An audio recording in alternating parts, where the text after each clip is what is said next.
Welcome to the Customs House Museum in Clarksville, Tennessee. And this is a show of my work that is entitled The Illusion of Person and Place.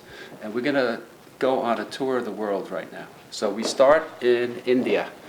And this is the Taj Mahal. And it was taken about an hour before sunrise. And it was taken with a slide film called Velvia. And what was really cool about Velvia was how it super saturated colors. So I did not enhance this. If you were to see the slide would look exactly like this. And there's a river that goes along the left side of the Taj, and this is the reflection in the morning. This shot's called The Eyes of Shiva. It is absolutely one of my favorite shots. The eyes of Indian people, especially kids, are these pools that you can just sink into. And actually, if you could see the shot, you would see my reflection in the kid's eyes. And what's really lovely about this is he's looking right at me. He's not looking away from me. He has no desire to look away from me. And he also has no shame about being seen. I like this. This was taken, I think, in 1997. It's in the holiest city of India, a place called Varanasi. I didn't know this man, and I saw this man approaching me from about 25 feet away. And when he saw me, we greeted each other from afar by doing what is traditionally in India something called a pranam. And that basically means I honor that part of God that's within you. And it was at that moment like two old friends meeting each other that hadn't seen each other in a long time. And he knew I was taking the shot. And what was cool was this was long before digital cameras, so this was taken with film. And when I took the shot, I knew I captured exactly what I wanted, even though I didn't have the screen on the back of the camera to show me. I knew that I had it. And to me, this represents why I go back to India all the time. This is also in Varanasi. Every morning from across the river, there is a spectacular sunrise. And this is perhaps a 14-year-old boy who's got a couple of sticks of incense in his hand, and he is just doing a prayer ceremony. And this is called puja sunrise because puja in their language means prayer ceremony. Another young boy, he lives at the very, very bottom of India. This was taken in 2007. Again, he's looking directly at me, and he can just look right through me and does not mind at all that I am there looking back at him. This is called penetrating. We're now going to go to Afghanistan.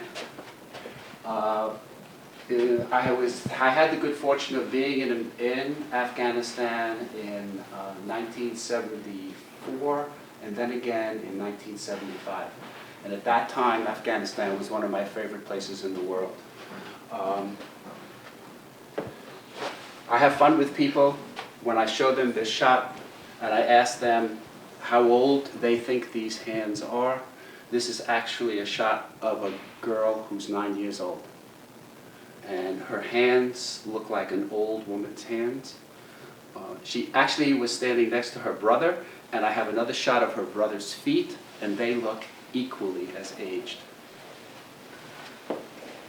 These guys are playing the national game of Afghanistan. It's called Bushkazi. It's played on horseback. There is a goat that's over here. That's the ball of the game. The idea is to take the goat and get it to your goal line. These other guys are out to stop you. When the game is played for real, it takes days, and the only way you can see it is if you're on horseback as well.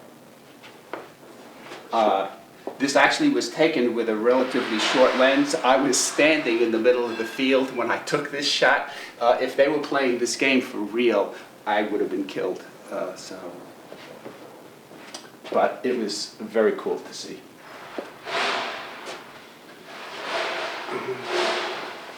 I think this girl is spectacularly beautiful. This was taken in Rishikesh, I believe in 2003. It was actually just starting to snow. This was in February. In India, all through the East, they sit like this. And their rear ends are not on the floor. They're actually touching the backs of their legs. Once upon a time I could actually do that. Remains to be seen whether or not I'll be able to stand up now. But they can do this for hours. And she was there, and as I walked by, I looked down and saw her, and she was spectacularly beautiful. I stopped to take her picture, and she looked back at me with this expression of, why me? She has no idea how gorgeous she is. Back in Varanasi, I was in a boat on the Ganges River about 15 feet away from this lady. Every morning there are hundreds, if not thousands, of people praying. She's doing a morning prayer. This is a separate shot of her reflection in the water that's approximately from here to here towards me in my boat. This is printed on canvas. The girl's hands are also printed on canvas. I love these two shots together. I think they work very nicely with each other. We're now going to go to Africa. And we're going to go to a country called Swaziland. And Swaziland is a very small country that is to the right of South Africa. And I was there in 2011, and we were driving by in a car, and this girl that I would estimate was perhaps 16 was walking along the street carrying an immense load of straw on her head, not touching it. They know how to balance it so they can walk like that. And she was just so pretty, and that load was so immense that I had my friend stop the car and took her picture. And again, she's looking at me. Probably not too sure why I was taking the shot, but we had a good laugh after that shot. That same year, I had the good fortune to be able to be in South Africa as part of the celebration of Desmond Tutu's 80th birthday. And that was taking place in Cape Town, and this girl was in Cape Town. I call the shot Islamic Roses. I don't know if it's going to come up in this lighting. The contrast between the color of her skin and face and the pink of her shawl is really gorgeous, and she's gorgeous. We're back in Swaziland. This is in what they call the bush. It's on a game reserve. This is just at sunset. Again, I don't know whether or not it's going to show up on the video. What's really cool about this shot is there is a lovely deep blue that is actually the real color of shade. Our eyes tend to not notice. I did not put that blue in the shot. That is naturally there. In Swaziland, we went to stay very briefly. We visited with a woman who is about 83 years old. She lives by herself, no telephone, no means of communication, totally alone, one room. This is her kitchen and place where she sleeps, and there is just something so elegantly beautiful about the simplicity of what you see here.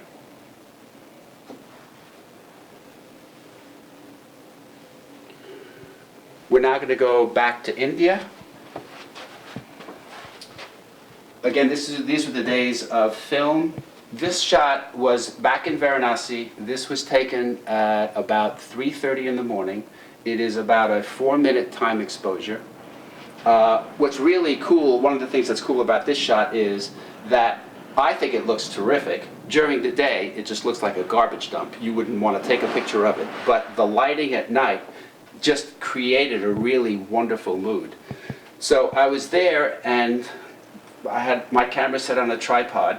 A man entered the alleyway as I was taking the shot. He saw me and my tripod and asked me what he should do. It was so dark and I could tell that I had very little time left. I asked him just to stop and wait. I call this shot Ghost in the Alley. I don't know if it's going to come up on the video, but here is his head, here are his shoulders, here are his legs. Over here is the bicycle that he had next to him.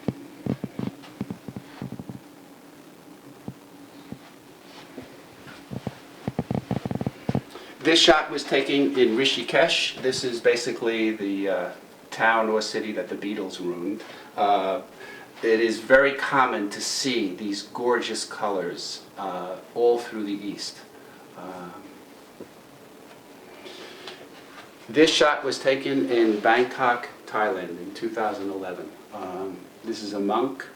I absolutely love his lips and hands. This just seemed so delicate to me that the shot is called Delicate. In Cambodia, a monk walking on the grounds of his monastery. Just part of his day. I think it's a lovely, lovely moment in time.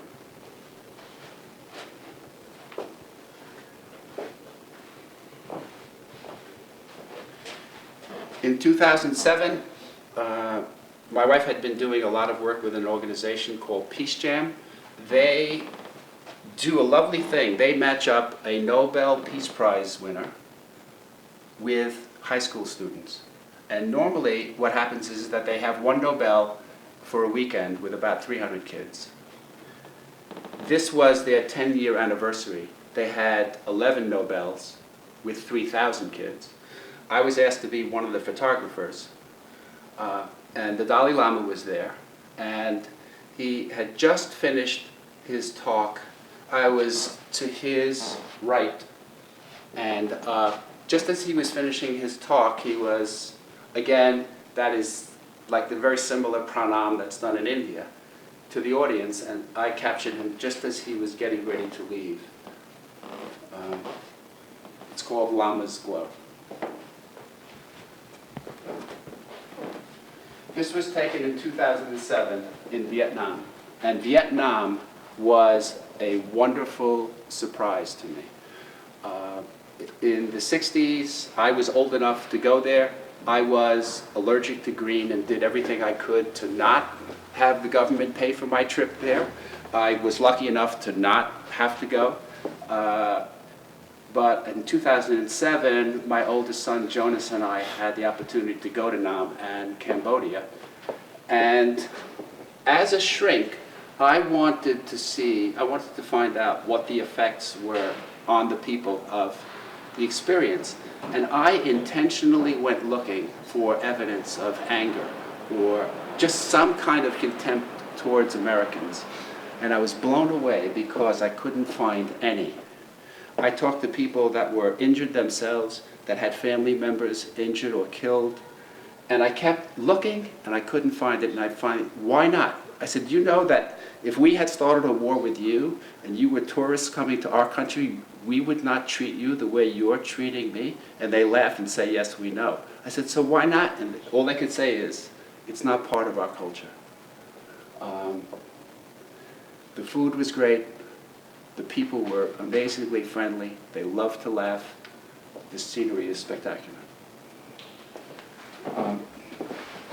Lastly, this was taken at a place called Angkor Wat. It's in Cambodia. It was taken in 2007. Before I went to Cambodia, I was told that it's not a good idea to try to talk to the monks. So the first day I was there at 6 o'clock in the morning, I was on a monk safari. I was stalking these two monks, and after about 20 minutes, I had just gotten fed up with this whole stalking thing, and I finally walked over to this guy and I said, can I take your picture? And he looked at me and he said, you speak English? And I said, yeah. He said, can we talk? And I said, of course. He said, I never speak English before. I only learned from listening to the radio. And we spent a half an hour talking, laughing, fooling around. He was so innocently wonderful. And then when we were finished, he turned and he was walking away. And this just captured that moment. Angkor Wat, in the 1200s and 1300s, was this huge temple complex. I have no idea how big it is. I think it's at least 20 square kilometers now. It had thousands of monks. And now it's a World Heritage Site that is just really cool to see. So, thank you for your time. Just to give you one last thing, the reason that I called this show The Illusion of Person and Place is, sorry about the noise, is that it is my belief system that ultimately that which makes us human is the same in all of us, that the differences we see are created by our egos, and what's really important about us is the same. And I hope that as a result of being exposed to these images, that people can begin to realize that if there's something that they see in these images that they can respond to and can experience as a thing of beauty, that exact same thing is happening in those people as well. So, thank you for your time. Namaste.